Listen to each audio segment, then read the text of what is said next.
Ako si Milan, malakas mag-trip, kaya tara, mag-trip tayo. Let's go! Another day, another tripping sa naman tayo. Bali, ito na yung pagpapatuloy natin sa pagpapagawa ng kaagapay engine. Bali, yung stack up ng gulong nalay ayusin dito sa kayo na ipit na preno. Gawa ko nung na-stack up siya, simula nung nasira siya, di na siya nagamit, tas nabaha pa. Kaya kinalawang yung wheel cylinder natin dito. Di ko alam kung yun ba yung tamang tawag doon. Basta yung mamaya, yung papakitaan natin. Pero bago natin gawin yun, magluluto muna tayo ng almusal dito. Siyempre, ito yung magbibigay ng energy sa atin, yung almusal natin. Tas sakto-sakto, meron tayo lang pamilya rito. Napakamabisa talaga na ito yung palaman sa tinapay. Pero syempre, mas mabisa ito kung fried rice may papartner. Pero tayo ngayon, ang plano lang natin is magpandesal lang muna, tas kape. After naman natin mahiwan na malilitong meatloaf natin, pinirito na rin agad natin ito. Mapapansin nyo, maliit lang talaga yung pagkakahiwa natin dito kasi papakita ko mamaya kung bakit. Yung tinapay kasi natin, sobrang liit lang din. Wala, ibang-iba na talaga yung pandesal na mabibili rito sa Maynila. Napakaliit na talaga ng pandesal dito. Parang pag isang kurot mo lang, mayuyupi mo na lahat. At dahil sa meron tayong leftover na giniling dito, eto, tinortang giniling natin tong isang part ng itlog natin. After natin magluto, eto, kainan na tayo. Makikita nyo rito gano'ng kaliit yung tinapay. Isang kurot lang talaga niya, mayuyupi na lahat yan. Buti na lang din, masarap yung palaman natin dito ng La Familia. At dahil dyan, busog na naman ang mga people.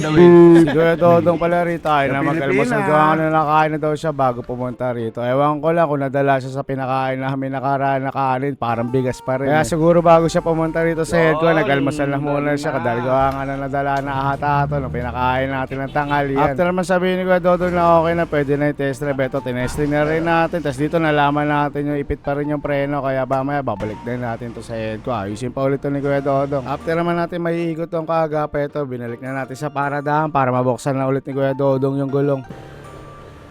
Ito yung backup to. Saan lang po ba ito? Staka pero Basta kapag ng isa. Ito lang po yung preno. Ito, pag preno nito, umaangat, hindi ka bumabalik. Kaya doon hinigit. Kaya in-adjust mo maluwag.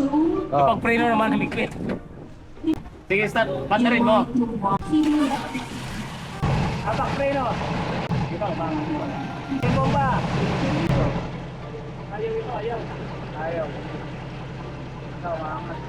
Ayan, kung makikita nyo, hindi umangat yung isa nito. Ito lang magiging problema natin dito kapag hindi na baklas si Kuya Dodong to, papalitan ng buto. Medyo mabigat-bigat daw ang presyo na ito. Mabuti na lang din talaga at nagawa ni Kuya Dodong lang para natanggal din niya. Kasi kung hindi natanggal yan, makatik yan, bibili na naman tayo niya. Magagastosan na naman ang grupo. Naalala ko, huli nagtanggal kami nito. Inapoy-apoyan pa namin para lang matanggal. Pero buti na lang din talaga natanggal dito sa ginawa ni Kuya Dodong. Oo, pre, kinalaman ko lang talaga eh.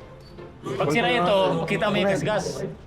Yan, di ba may gas-gas? Wala naman, oh. Wala, tayang kalawang lang kasi magana eh. After kasi nung nasira to, hindi na namin nagamit to. Gawa nga lang baka mag-over. Hindi rin namin alam kung ano ang tama na ito. Kaya hindi na namin nagamit to. Kaya na-stack up na rin itong preno na ito. Bong Panes! Bong ito! Downtown.